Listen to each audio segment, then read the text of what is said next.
Very good morning friends, this is C S Jamshed Khan this side. आज हम जो अपना लॉ का लेक्चर स्टार्ट कर रहे हैं वो है सेल ऑफ गुड्स एक्ट 1930, जिसे कट शॉर्ट करके हम सोगा भी कह सकते हैं। एसओजी है, सेल ऑफ गुड्स एक्ट। क्या है ये? It is a branch of law which deals with sale of movable property.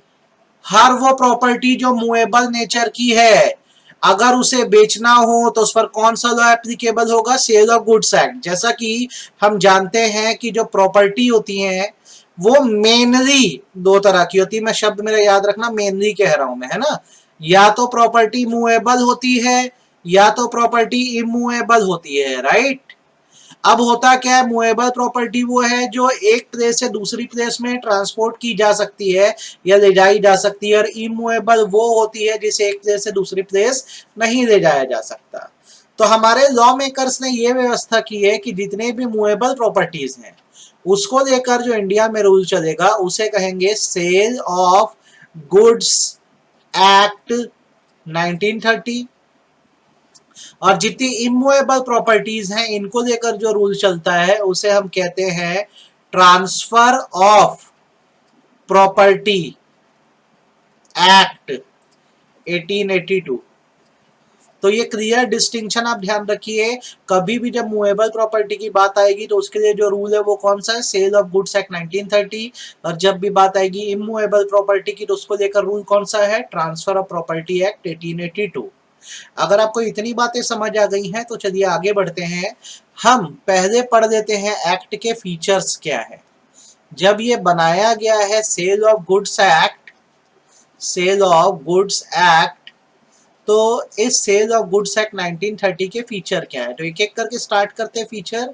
Feature number 1, it came into force on 1 जुलाई 1930। ये फर्स्ट थिंग आप याद रखो। कब से इफेक्ट में है, कब से फोर्स में है? 1 जुलाई 1930 से। Second thing, it is applicable all over India. कहाँ एप्लीकेबल है? All over India. पहले जम्मू एंड कश्मीर एक्सेप्शन हुआ करता था, पर जब से जम्मू एंड कश्मीर से आर्टिकल 370 हटा है और Jammu and Kashmir reorganisation act आया है तो ये पूरे इंडिया में अप्लाई होने लग गया है। Next thing, earlier it was part of Indian contract act. पहले किसका पार्ट हुआ करता था? इंडियन कॉन्ट्रैक्ट एक्ट का पार्ट हुआ करता था। लेटर उसको स्प्लिट कर दिया गया और जो सेक्शन निकाले गए कॉन्ट्रैक्ट एक्ट से वो थे सेक्शन 76 से लेकर 123 तक। Next thing, the act deals with sale, यहां पे इसको डबल अंडरलाइन करते हैं, sale of movable goods only and not its pledge oblique mortgage। जब ये लॉ बनाया गया है तो यहां पर सिर्फ बात होगी प्रॉपर्टी को सेल कैसे किया जाता है। सारे प्रोविजन इसी बात को लेकर है। गिरवी रखने के प्रोविजन से जो है या मॉर्गेज या प्लेज रखने के जो प्रोविजन है इस एक्ट में कंटेन नहीं है। Next thing, the movable goods here means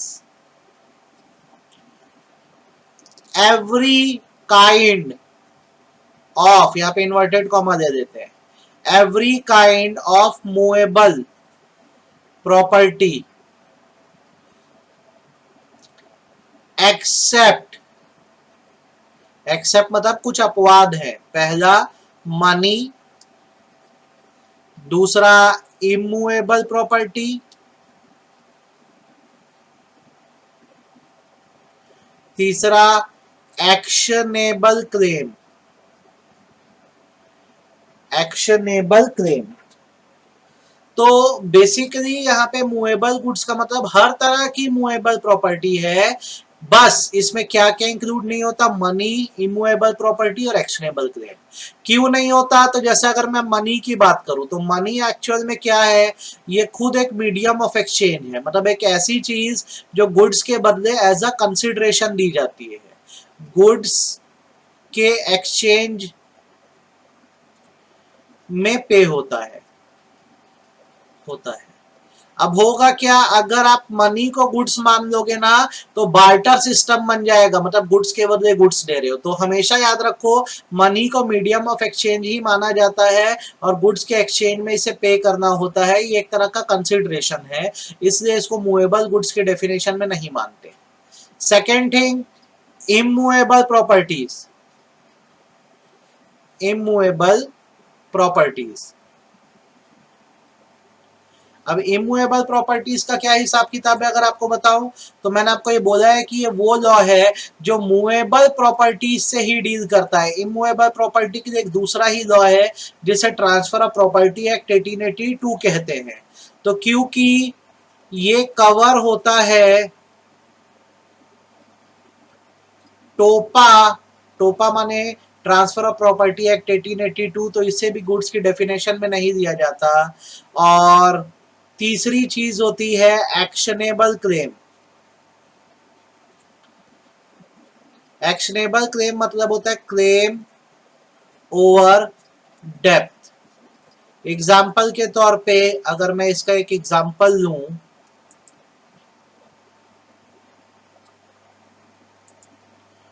अगर मैं यहां पर एग्जाम्पल लूं तो सपोज करो मिस्टर ए ने मिस्टर बी को 5 लाख रुपीस का लोन दिया है। मिस्टर बी ने इसके लिए क्या किया है, एक रोलेक्स वॉच जो है वो प्लेज पे रखी है, मतलब गिरवी रख दी है। अब यहाँ पर ये होगा कि जब तक ये लोन रीपे नहीं होता, ये जो रोलेक्स वॉच है ये एक्शनेबल है। एक्शनेबल मतलब in case of non payment of dept the watch can be realised to recover डेप्ट। इस वॉच को बेच दिया जाएगा ताकि डेप्थ रिकवर हो सके। तो जैसे ये बी ने रोलेक्स की वॉच गिरवी रखाई, ये एक्शनेबल हो गई है, मतलब अगर 5 लाख रुपए नहीं लौटाए गए तो इस रोलेक्स वॉच को क्या किया जाएगा, बेचा जाएगा और अपना पैसा क्या है, रिकवर कराया जाएगा। तो आपको देखो कितना इजीली ये याद हो जाएगा।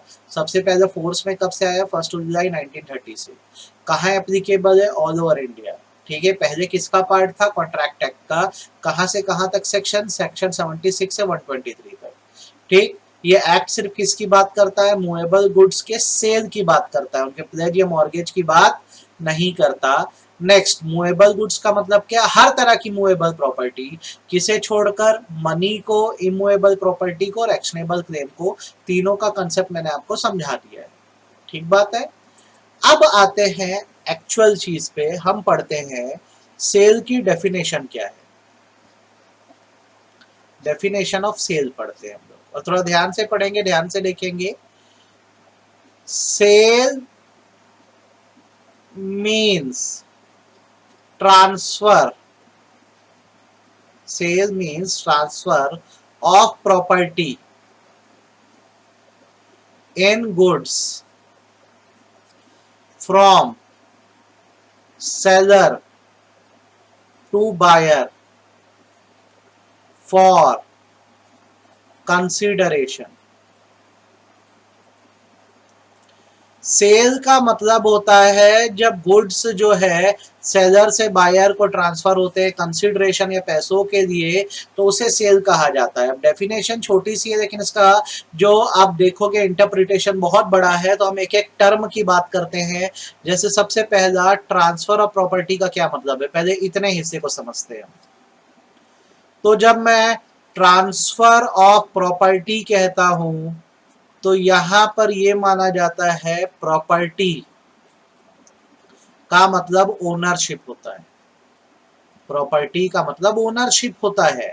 नॉर्मली ये माना जाता है प्रॉपर्टी दो तरह की होती है, आइदर प्रॉपर्टी होती है जनरल या तो प्रॉपर्टी होती है स्पेशल।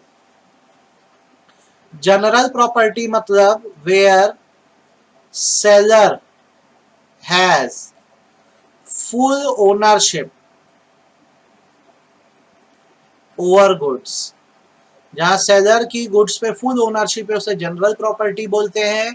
और where along with seller a third party also has interest, जहाँ एक तीसरे व्यक्ति की भी ओनरशिप होती है उसे कहा जाता है स्पेशल प्रॉपर्टी। तो जैसे एग्जांपल के तौर पे मेरी शॉप है A to Z स्टोर, यहाँ जितना सामान रखा है, जो गुड्स रखा है, उस पर फुल ओनरशिप मेरी है, मतलब पूरा मालिकाना हक किसका है, मेरा है। तो ये कैसी प्रॉपर्टी हो गई, जनरल प्रॉपर्टी हो गई, बिकॉज मेरा ही पूरा राइट है, क्योंकि शॉप मेरी है, रखे सारे सामान पर मेरा अधिकार है।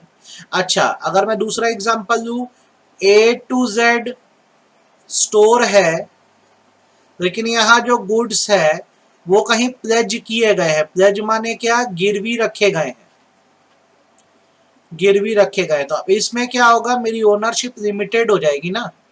क्यों? क्योंकि मैंने क्या किया, इसको गिरवी रख दिया। तो गिरवी चीजों को बेचा नहीं जा सकता जब तक उस पर्सन से परमिशन ना ली जाए जिसने हमें लोन दिया है।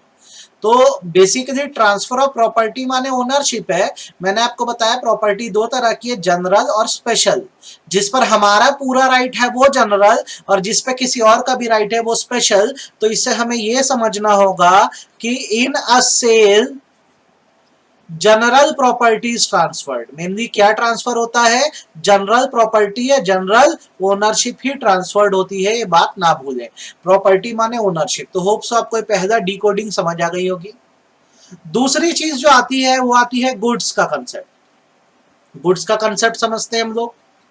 गुड्स का मतलब थोड़ी देर पहले मैंने बताया क्या होता है। Goods means every kind of, ये देखना वर्ड याद रखना, एवरी काइंड है ना, एनी नहीं है, ऑल नहीं है। Every kind of movable property, हर तरह की मूवेबल प्रॉपर्टी इसमें आती है। अच्छा, आगे क्या बोला जाता है, एंड इंक्लूड्स, क्या क्या आता है वो पढ़ लो। ग्रास, ग्रास घास बिछाई जाती है, जमीन से अलग की जा सकती है, काटी जा सकती है। ग्रोइंग क्रॉप्स मतलब फसलें, उखाड़ी जा सकता है, निकाला जा सकता है। शेयर्स, कंपनी के शेयर गुड्स होते हैं, बेचे जा सकते हैं। Stock, old coins, ships. Timber, timber मतलब कटा हुआ पेड़। Gas, water, electricity, goodwill, trademark, patent, ये सब इंटेंजिबल है ना। ये सब को क्या माना जाता है, गुड्स माना जाता है।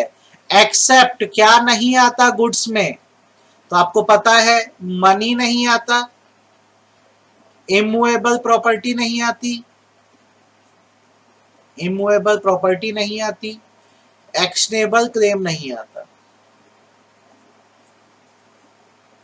ठीक है, कट शॉर्ट करके बात करें तो everything which can be separated from earth before sale. बेचने से पहले हर वो चीज जिसको जमीन से तुम सेपरेट कर सकते हो वो गुड्स है, याद रखना। डेफिनेशन देख लो, every kind of movable property, इसमें ग्रास, ग्रोइंग क्रॉप्स मतलब फसलें, शेयर्स, स्टॉक मतलब जो गोडाउन में स्टॉक होता है वो तो बिकता है ना, पुराने सिक्के बेचे जाते हैं। शिप्स, टिम्बर मतलब कटा हुआ पेड़। गैस, एलपीजी सिलेंडर आता है। वाटर, पानी पाउच आते हैं।